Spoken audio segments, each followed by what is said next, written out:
Quand tu penses au Festival d'Avignon, qu'est-ce que tu as envie de nous dire? Moi, quand je pense à Avignon, je pense à Jean Vilar, je suis un peu comme tout le monde. Et d'ailleurs, voilà, j'ai cette citation que je voulais absolument donner de Jean Vilar, que j'aime beaucoup, à laquelle je pense chaque année dès que je me promène sur le marché avignonnais à chercher des maisons. La première fois que j'ai fait Avignon, et la seule fois d'ailleurs, c'était avec le spectacle Les Chatouilles, la danse de la colère. Donc c'est un spectacle sur la pédocriminalité. La vivacité de ce moment, c'était même étourdissant d'un trop-plein de théâtre, quoi. J'y ai quasiment systématiquement joué 2 spectacles tous les jours.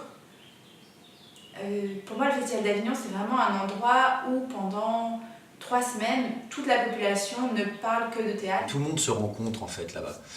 C'est le seul endroit où on peut amener un spectacle sans avoir d'appui, sans avoir de connexion, sans avoir quoi que ce soit. Et je pense qu'il faut la conserver, cette effervescence. Il ne faut pas que ce soit quelque chose qui fasse saigner les compagnies. Ne pas profiter d'un marché dont la valeur ne tient qu'au travail des compagnies de théâtre et de leurs spectateurs.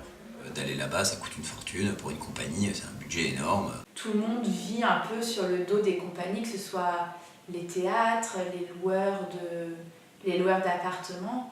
Et c'est pas très juste parce que c'est souvent des gens qui débutent. Ce festival, c'était l'occasion de faire connaître, enfin en tout cas de bousculer le tabou et de dire bah non, on peut aussi faire un spectacle, on peut aussi créer un spectacle sur des sujets très difficiles et pouvoir et réussir à bouleverser les gens, à les faire rire, à les faire vivre. J'ai appris en un mois en fait tout ce qui allait me servir par la suite. Et mon avenir s'est joué beaucoup là-bas. Au début, on était à 4 dans les chambres avec des lits par terre.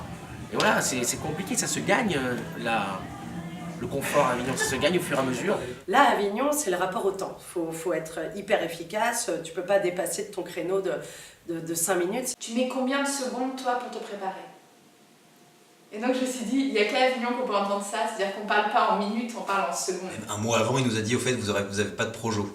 La parade, les tractages, le jeu, le démontage, le montage, le respect de la troupe qui est avant, après. Non, je trouve que voilà, ça c'est un truc qui me fout hors de moi.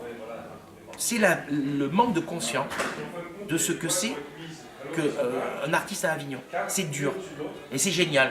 C'est quand même avoir l'occasion d'être sur une scène tous les jours pour passer un message. Si dans les années à venir, tout ça s'appauvrit au niveau du visuel, au niveau de la scénographie, au niveau de la mise en scène, etc., bah, on perdra des chances qu'un futur Chéreau pointe son nez. Quand on est une compagnie, on n'a pas forcément tous ces éléments. On n'a pas forcément quelqu'un qui nous prend en charge et qui nous dit bah, méfie-toi. Et je pense que chacun doit faire un effort quand même sur les conditions de boulot, quoi. Prenez le risque de ne pas penser qu'à l'argent.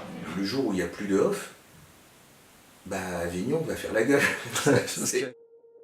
Dans un festival où le foisonnement fait souvent place à l'efficacité. L'insolite au produit culturel. Où la liberté plie inévitablement sous la pression d'une course effrénée à la rentabilité. Nous, les compagnies, avons décidé de nous mobiliser. Nous avons donc créé les Sentinelles, fédération de compagnies du spectacle vivant. Notre mouvement propose l'élaboration d'une charte Écrite en collaboration avec les théâtres du festival qui veulent s'y associer. établissant les nouveaux contours d'un festival équitable. Et formant entre ces différents acteurs un pacte vertueux. Nous entendons faire connaître publiquement les lieux et les compagnies qui s'associent à notre démarche en nous associant ensemble Sous le même label. Le label des Sentinelles. nous, les compagnies du spectacle vivant. Faisons savoir aujourd'hui que le Festival d'Avignon ne vivra pas sans nous. Que le spectacle vivant et le théâtre ne vivront pas sans nous. Car nous en sommes la matière vivante. Portons fièrement notre voix. Da